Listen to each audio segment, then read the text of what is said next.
Hi, Dr. Isaac. Hi, Meira. It's great to see you. Great to see you too. We're here today with Dr. Catherine Isaac, physician at Thrive, one of our wellness partners here at New York Sports Club. Dr. Isaac brings a wealth of experience in internal medicine, focusing on the whole person, not just symptoms. And today we're going to discuss all things women's health and ask all the questions you've been itching to know. First, can you tell us a bit more about yourself, your career, and how you got to where you are today?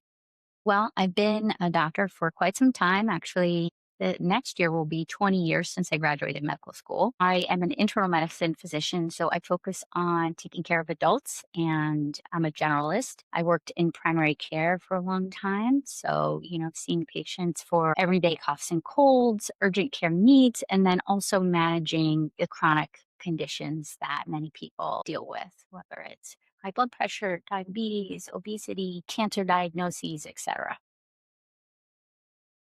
And you've mentioned in the past that traditional medicine burned you out. What was the moment where you realized the healthcare system wasn't actually built around prevention?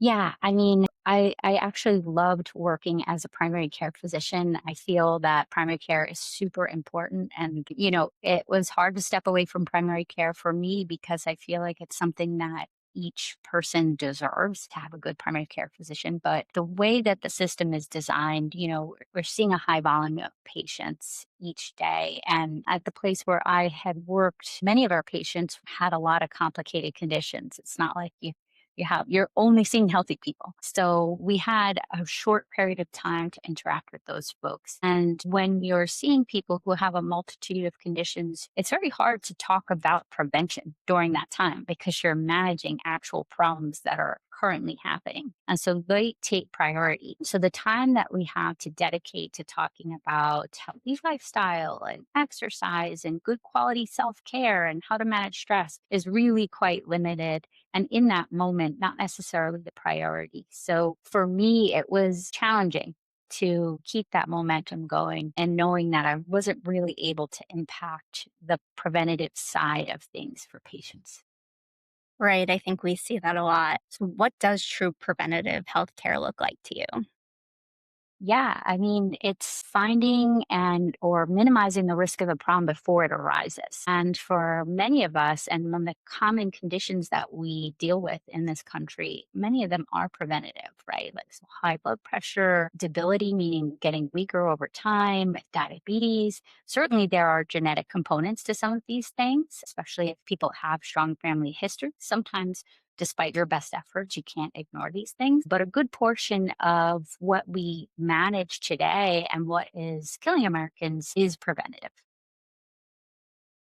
Right. And with that, New York Sports Club, we're heavily leaning into strength training. I think women have spent decades being told to eat less and do more cardio. And so, with strength training and staying active as preventative care, how do you think that conversation has shifted today? Yeah, absolutely. I feel like it's become much more known among the general population that it's important to maintain the strength we have or build on the strength that we have, and that's not something that is guaranteed over time. I think for a long time, people just sort of assumed, well, I'll always maintain a certain level of strength in order to do my daily activities. But that's not necessarily the case. So I really love that that's moved to the forefront of the conversation for folks. We need to focus on strength training and to actively think about how do we eat and how do we train in order to promote muscle building and muscle preservation. Yeah. And just going off of that, what role do you think strength training plays in women's health specifically? Yeah.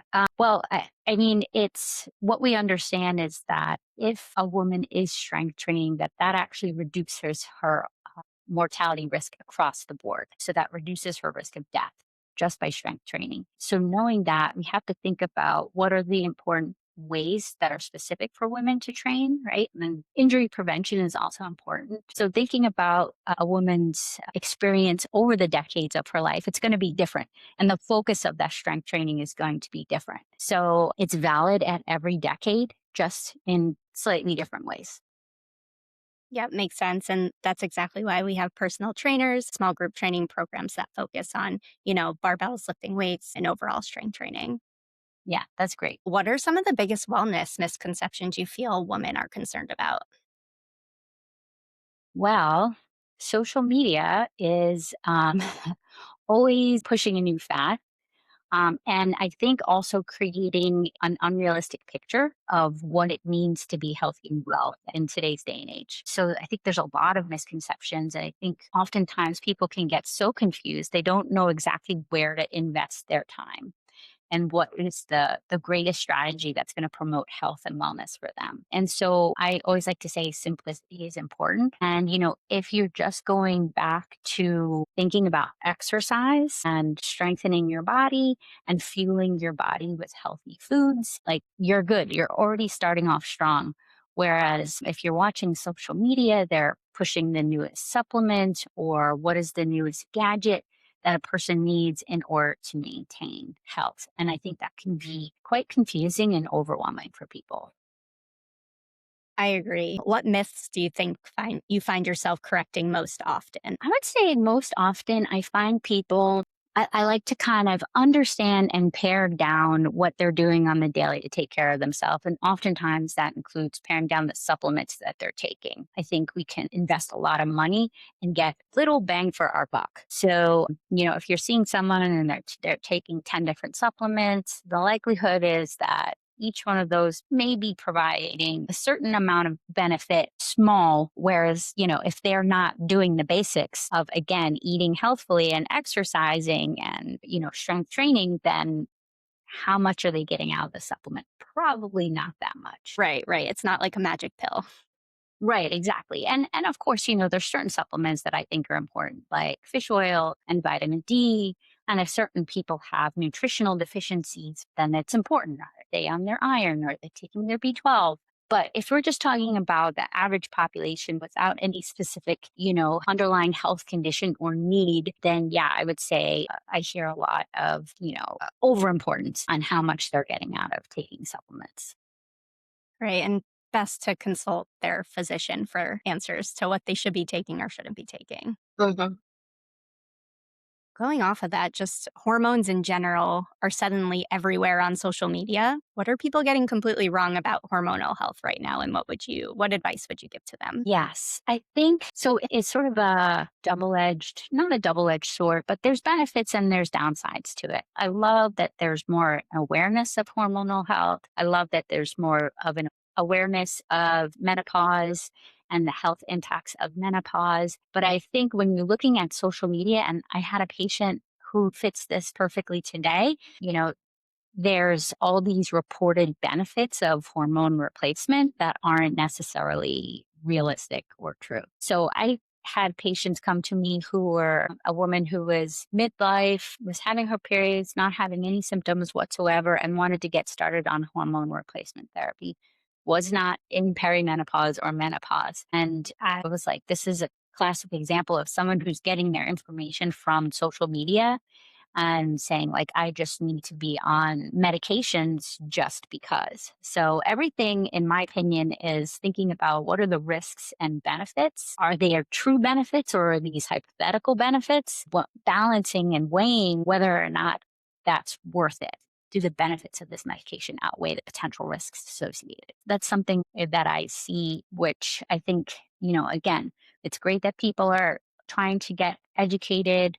There's a lot of good source material out there on this. There's good resources that are like legitimate.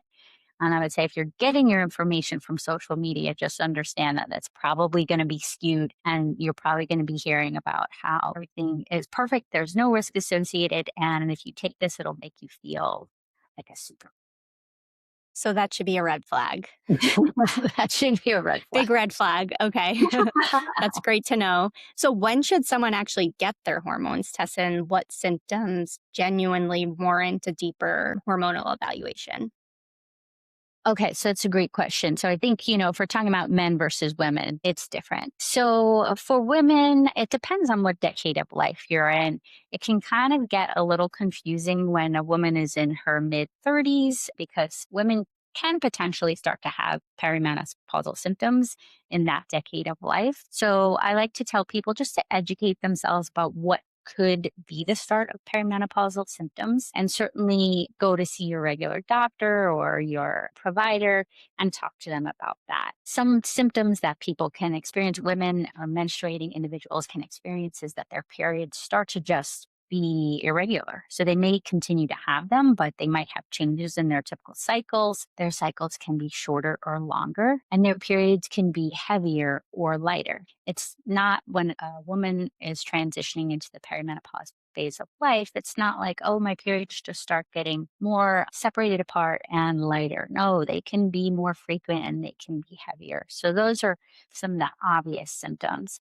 Sometimes people can have very non-specific symptoms, just like fatigue. They can notice like dry skin and dry eyes and drier hair or hair loss. And then again, if you're having those symptoms, important to check in with your physician or your provider to make sure that it's not related to other potential hormone imbalance, like a thyroid abnormality. And other symptoms that women can experience would be hot flashes. And funny enough, not all women always recognize that they're having hot flashes right off the bat. You would think it would be pretty overt, like all of a sudden I break Right, out in like a hot sweat. extreme. Yeah, but sometimes it can just be like feeling hotter and it's not necessarily overt breaking out in a sweat, or they'll remark about it at night like I'm feeling hotter and I'm waking Yeah. up, and it can take a little time and just sort of a repetition of for them to then say like, oh wait, actually maybe what I'm experiencing is a hot flash. Yeah, it might be more like common than people realize. hmm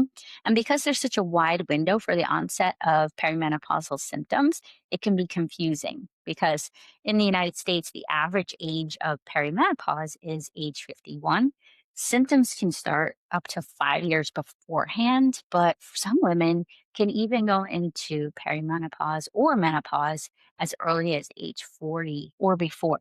So, it's a wide window and it can be kind of hard to think like, am I in that phase of life? I'm not really sure. So, those would be some of the symptoms that I would encourage a woman to go get checked out for.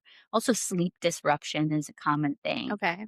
And another thing which people will start to notice is a change in body composition and noticing more weight around the midsection, like starting to have a tire when you didn't have a tire before, which can be very disconcerting for people. Like, wow, what's going on? I don't really feel like I'm eating that much different. I don't, Yeah, it feels a little bit foreign. yes, like I don't look like myself. I don't feel like myself. So that can be pretty disruptive for people, for women. For men, again, the symptoms can be kind of non-specific if we're concerned, and I would encourage them to get checked out. But certainly, if a man is experiencing sexual side effects, less libido, things of that nature, or loss of energy, focus, changing their mood, feeling like they don't really recover from exercise in the typical way, could be some warning signs that things might be off. And again, because those things are so non-specific, it's worth the thorough evaluation and not jumping the gun to think that that's necessarily hormonally mediated. It could be other things as well. Yeah, yeah. And I think some of the things you just discussed are so they're so normal. And so it might not raise any flags for people. For example, I have an aura ring and sometimes my body temperature will rise and I feel fine. But that could be a sign of something going on within the body. As And changes so in the menstrual cycle, etc. yeah, yeah, it's so interesting.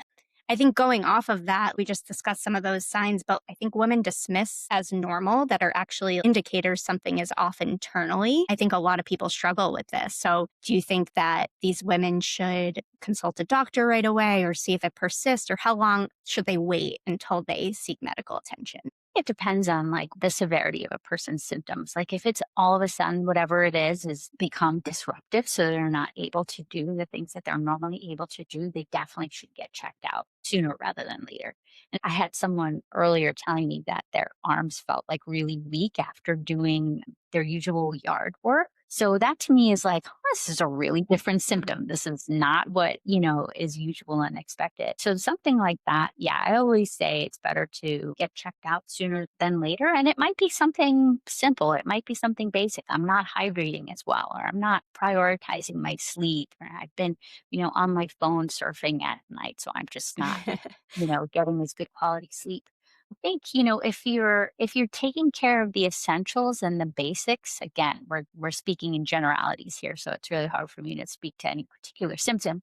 But if you're taking care of the basics, like, I make sure I'm getting good rest and I'm staying hydrated. And I'm eating good quality foods, and whatever the symptoms are not getting better, you give it a couple of weeks. Then I would say get it checked out.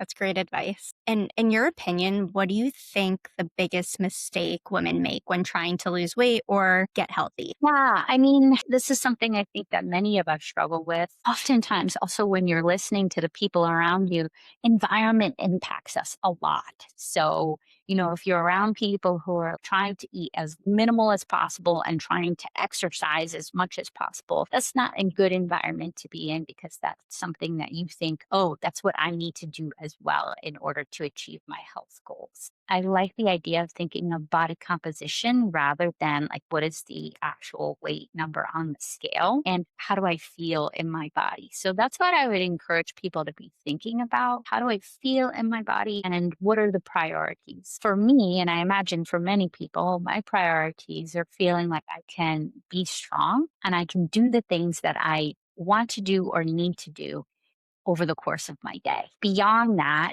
I might have some goals of I want a certain amount of muscle tone or something like that. But if I'm thinking from that perspective, rather than hitting a certain number on the scale, I'm going to be thinking about hitting my targets in a different way. I would be thinking about prioritizing protein intake because that's important for muscle building. I'm going to be thinking about getting my fiber, over the course of the day. And that's good to help me feel healthy in my body. I want to stay hydrated, help to avoid headaches and things of that nature. And then, I want to feel a level of cardiovascular fitness and a level of strength. For me personally, my son's getting older now, but when he was a bit younger, I was like, I want to be able to pick him up. I want to be able to throw him over my head. I want to be able to my shoulders and run around the house. Those are priorities to me to feeling well. So for that, if I were to just minimize my calories as much as possible and do cardio, I'm probably not going to feel great about that. I'm probably not going to be hitting those goals. I really like the idea of thinking about body composition more than just the number, because it's like, okay, where's my muscle and how do I help strengthen my muscle? How am I able to move and be flexible in order to like do the things that I enjoy? Right. Create those functional movements. Yes, exactly. With the long term goals of just, I think, strength and feeling good and all of that, why do you think quick fixes continue to be so appealing to people when that really, like, that longevity and strength is the main goal? That's a great question. And I think it's because of, what we're seeing, right? So nowadays it's through social media. Back in the day, we're exposed in different ways, but we're exposed to social media where a lot of it is clickbait.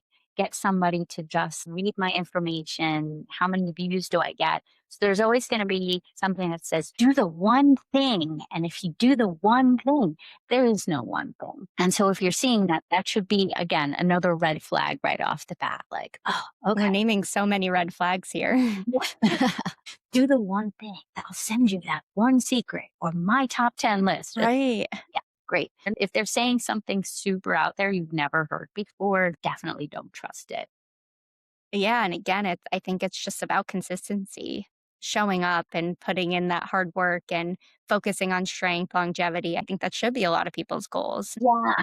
I think it's a marathon mindset is super important. As a culture, we're, especially around New Year's, I've set the New Year goal. But we have to think of this more beyond just what I'm going to feel like and what I'm going to look like in the next 3 months. This needs to be more of a longer runway, course of the 1 year, 5 year, 10 years. What do I want to be able to do? And how do I want to be able to get there? And, even you've probably seen some of the ads on social media now advertising even medication to get you there to that, bikini goal Everywhere. in a 1 month. People have to be careful and have to be educated about these medications, because if you stop these things abruptly, you can get rapid weight gain, you can feel poorly, and it's not great to lose weight rapidly, and you certainly don't want to gain weight back rapidly, because again, that goes against the goals of body composition, which is muscle preservation and fat loss. Yeah, yeah. And when you say like those weight loss pills or just a quick fix, are you referring to GLP-1s? I think there's a lot of benefits to GLP-1s, and I certainly don't want to create the idea that I think there's any shame in utilizing medication. to promote weight loss because I absolutely don't. I think these medications work and that's wonderful.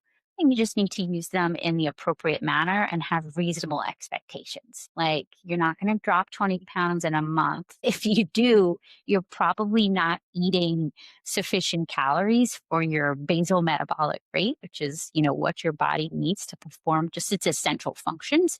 And you're kind of pushing yourself into a more of a starvation mode, which is not great. Use medications to help with the appropriate patients, but don't try to do things rapidly.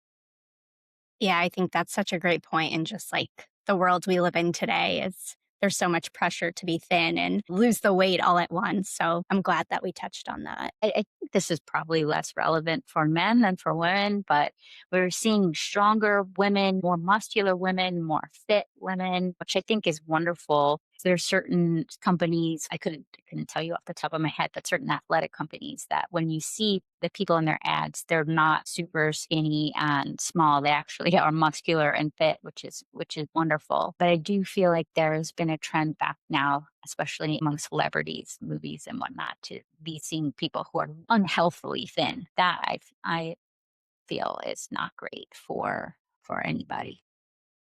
I agree. I agree. Yeah, I think just with that, we have to be so careful on what we consume. Absolutely. Going off of that, there's just so much pressure on women specifically to constantly optimize themselves. How do you balance wellness without falling into toxic wellness culture like we've been discussing?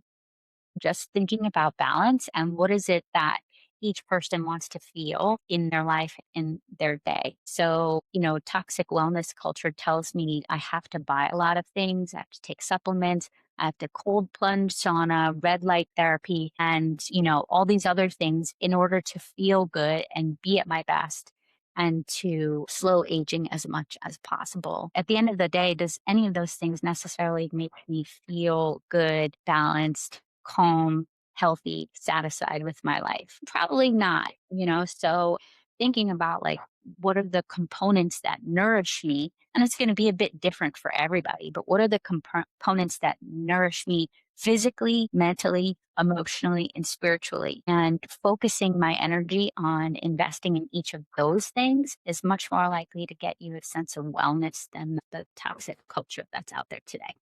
Yeah, I agree. And there's just not enough time in the day for all those things. Like, I woke up early today. I went for a walk with my friend, which is excellent, but it meant I didn't get to do my morning writing that I like to do. So every day it's a balance, it's give and take. Yeah.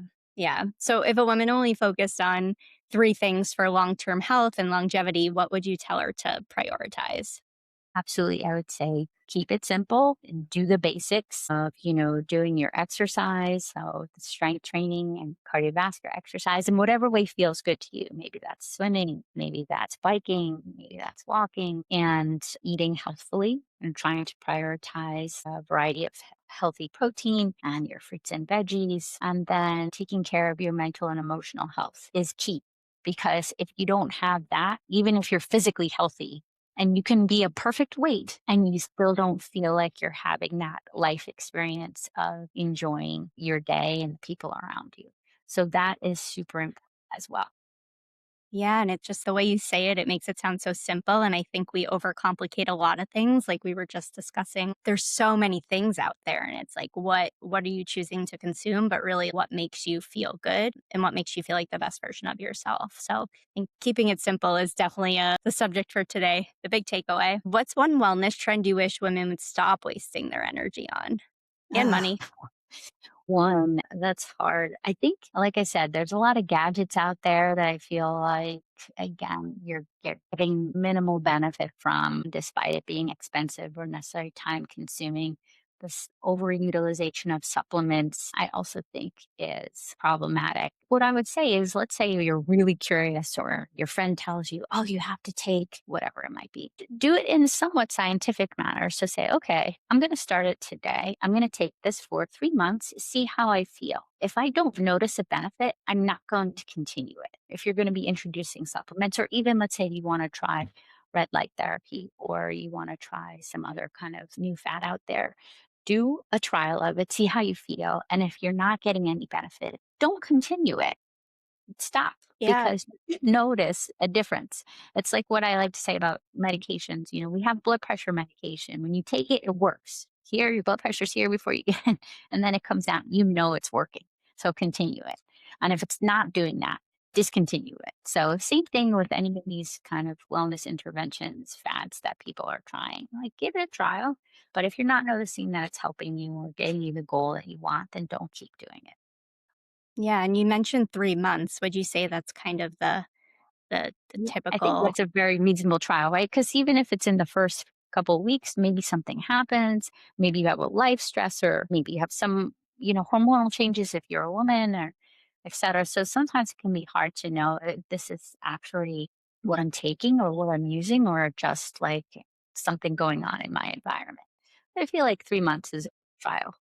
Yeah, and I think for, like, as we had said, the quick fixes are I think what is trending right now, and people want that right away, and I think that's another good point. 3 months is really what you wanna hit. Yeah, absolutely. I think understanding it didn't take, 2 days for me to maybe feel this way or to have this injury or to have gained 30 pounds. So I can't expect it to take 2 days for those things to get better and improve. Yeah, that's such a great way to look at it. This is my last question, so bring it all in. What does being truly healthy actually look like you today beyond aesthetics or weight? I really love that framework of nourishment, like I was mentioning earlier. I will say this past weekend for me was like that picture of wellness for me because I was relaxing at home with my family. My son had a friend over. We were swimming in the pool. I took a nap. I had gone for a long walk and a bike ride earlier in the day. And to me, that was like absolutely living life. So emotionally nourished, mentally nourished, physically nourished, and then, of course, eating some good foods. I love that. Yeah, I always think to myself, like, what gets me excited? What makes me want to get up in the morning? And I feel like just that in every aspect of what you just said can really resonate. Well, those are all the questions I had for today, but anything else you want to add that would be, helpful for our members at New York Sports Club and Lucille? Yeah, I would just say one thing. I think we didn't touch too much on the importance of community and community in helping you Absolutely. to design and maintain your goals. When you have that community, you're more likely to be successful and to feel supportive and just to have a good journey along the way. I know that that's important for you all at New York Sports Club and Lucille to build a healthy community for your members. That is important and it impacts the outcome at the end of the day. So take advantage of it. I love that you mentioned that. Community is so important at all of our locations and within our New York Sports Club and Lucille community. I mean, we do things every day to bring everyone together. We've done some women's strength training, barbell workshops, and we hope to bring more of that in 2026. So I'm really, really looking forward to getting this information out to our members. Can you just share one more thing? Where could our members find you? Sure. Our company is Thrive Better. So it's www.thrivebetter.com. So you can check out our services there. I'm the medical director at Thrive. And so if you do check us out, there's a good chance I'll see you as one of our patients. Amazing. Thanks so much, Dr. Isaac. All right. Well, it's great chatting with you, Mira. Have a great day. Great chatting with you too.